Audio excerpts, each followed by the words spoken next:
Cost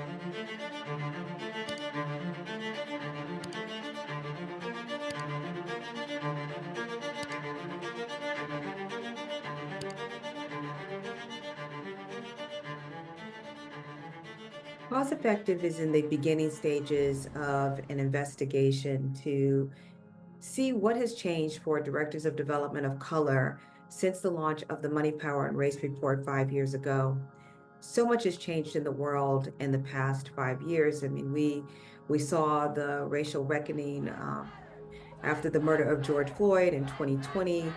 We saw the racial disparities firsthand, with millions of people losing their lives to the COVID pandemic, especially Black and Brown people.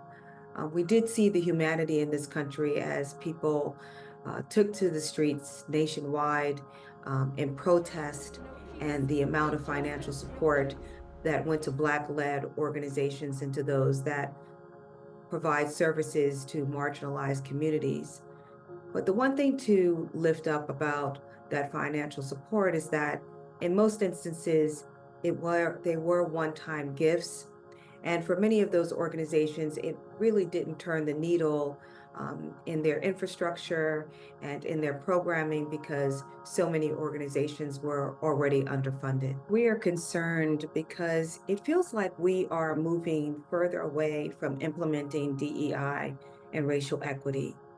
For nonprofit organizations to have healthy and productive work environments, we need to move away from conforming to inequitable practices and move towards transformation.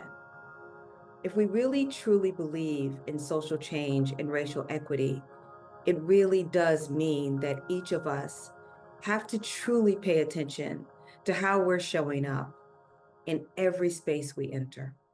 America has a very extractive, exploitative, and violent history with Black communities has been built around an economic exploitation system. There was never any expectation for Black people to be the beneficiaries of capitalism.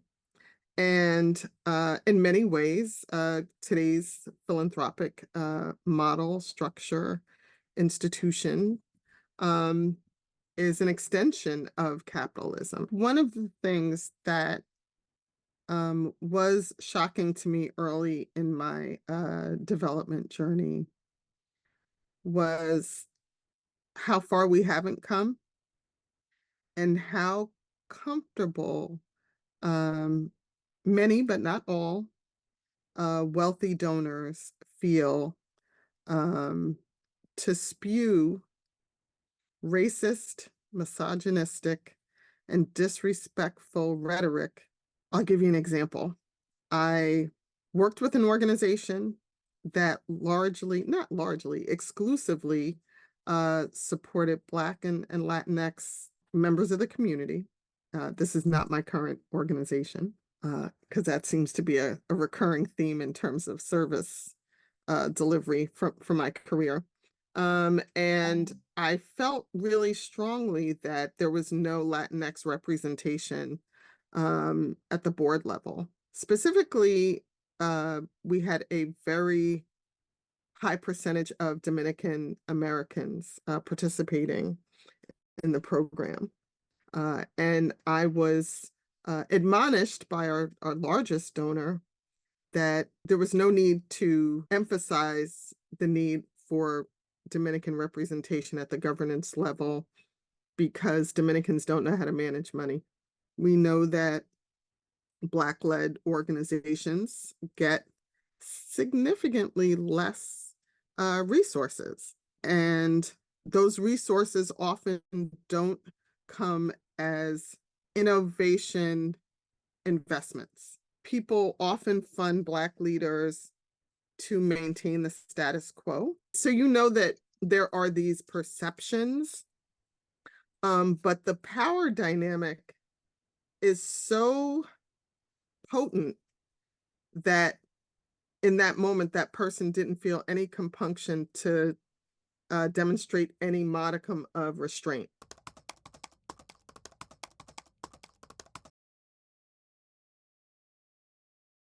I remember how hard the hiring space was for Black folks. They were not hungry to hire us. There was a lot of white saviorism back in 2014. I'm not being allowed to enter donor meetings like my other development associate is. I'm actively being told to shut up in board meetings. Like, what is all this like white coddling? Like, I feel incredibly uncomfortable. I've come up against so much micro and macro aggressions. Like, maybe this isn't for me, but I kept, plugging away, and I decided I wanted to work in development. That's also when I discovered cause effective. It changed my life in a very meaningful way, and Wonderful. helped me to pursue finding those conversations, those spaces. Specifically, I developed my theory of change, which states that I want to reclaim and redirect reparative aligned resources toward progressive organizations that serve and uplift communities living at the margins of society. I felt comfortable to start to practice this more like philanthropic organizing versus just fundraising and going after every single dollar. It was really such a mental gymnastics for me for years about how to really conceptualize for myself as to how I wanted to exercise equity and at what points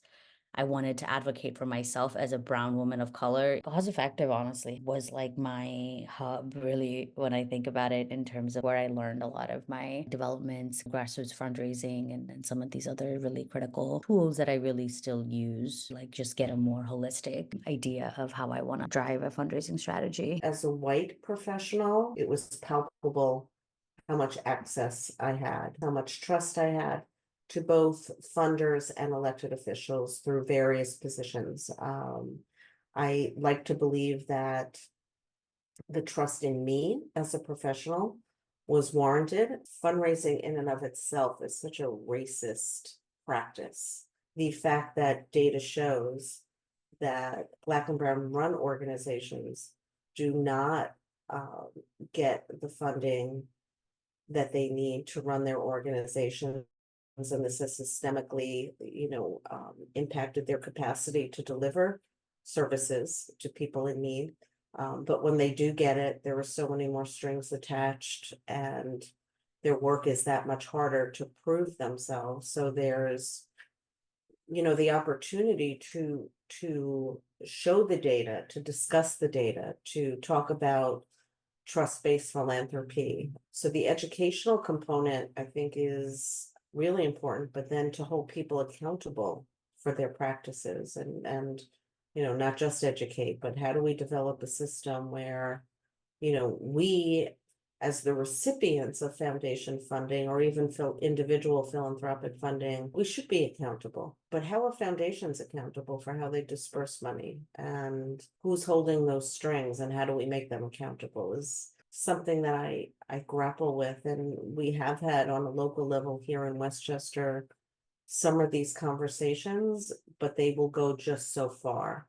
So when you actually begin to discuss racial equity as opposed to trust-based philanthropy, that's when people become too uncomfortable to take it further. When you talk about racial justice in our field, it's so, we're talking about housing, we're talking about redlining, we're talking about the social determinants of health and how we even got to this point in our history where we look at COVID and Black people are dying at 50% higher rate than white people. Like, that's historic racism. But there's such an urgency in the work that we do as a nonprofit sector.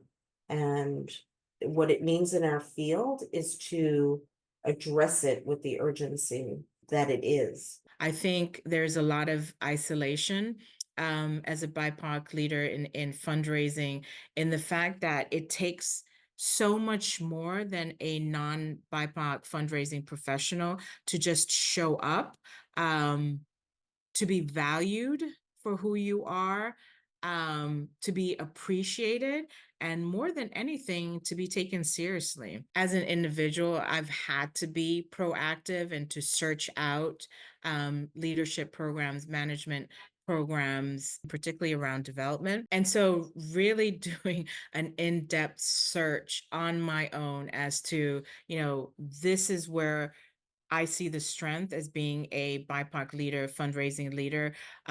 These are the tools that I need in my capacity to be more effective.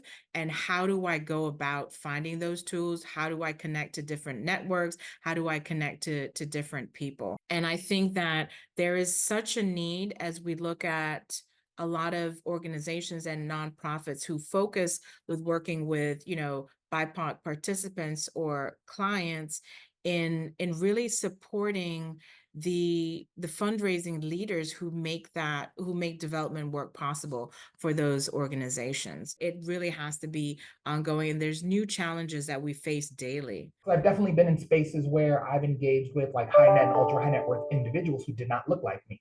It depended on if I could get over like the anxiety and the insecurity of discussing work that might be important to me to a group that doesn't find that work as important, or I feel like I have to convince folks who don't look like me, who aren't from those communities, that this work is important. And what is that going to do? How is that going to impact my psyche? How is that going to impact my relationship with them as I'm talking about this work that is deeply personal and important? I think for fundraisers of color, especially for fundraisers of color who are raising money for marginalized, underserved communities, is that urgency is probably compounded because there's some shared experience that you're living in, because and that's probably why you're connected to the work the way you are. If you're a executive director or president and CEO of an organization and you're hiring a fundraising professional of color, please make sure your board is ready to support that person, whether it's giving money, opening their network and activating their network to support that professional, make sure they're responsive. We don't talk about BIPOC fundraisers as leaders, and we need to sort of connect those dots pretty quickly. And then once we realize they're leaders, maybe we'll realize, oh, they need to be resourced to be successful, just like any other BIPOC leader that we're talking about, whether it's CEO, president, COO, CFO, et cetera, et cetera. We need to like shift the networks that BIPOC fundraisers can plug into. Because I think that's part of it, right? I mean, I've been in rooms where, an older white woman will be sitting with 7 of her friends and will say, hey, I really care about this issue. I need all of you to come up off of $25,000 to support this thing. And it happens. And it's been incredible to witness. And it's like, wow, that's amazing. Like the ability to activate your network in a way where you can materialize, all of this money, hundreds of thousands of dollars in an evening is incredible. And so if we believe that BIPOC fundraisers matter, then as Black and Brown and BIPOC donors, we need to support their leadership. And what's the best way to support a BIPOC fundraiser's leadership is give and kind of show that Black and Brown folks can raise money from their own.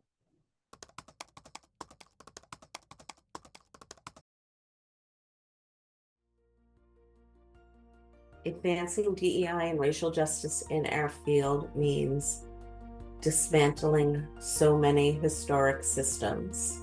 Supporting Black, Indigenous, and POC DD means listening to what they need first, engaging them in a response, and engaging them in the implementation. Advancing DEI and racial justice in our field means acknowledging, respecting, and adopting practices that recognize that problems and solutions live in the same communities. Support means providing opportunities for training, networks, workshops, but the key is just providing safe spaces where leaders of color can come together and sort of discuss experiences, what they're going through, particularly as it pertains to their organizations. We have to actively talk about and acknowledge that there is a pushback and a backlash, because it is happening? And how do we strategize to make it still be a priority, make it invitational, and there's love and there's positivity? I think advancing DEI and racial justice in our field means we've built our own resource engines so that an Indigenous fundraiser never has to ask anyone except their own for the resources to run an organization or support an initiative that's for our own. So I'm taking us into the future. We're advancing DEI and racial justice in our field, and we've done it successfully, and we've done the hard work. This next generation won't have to deal with any of that.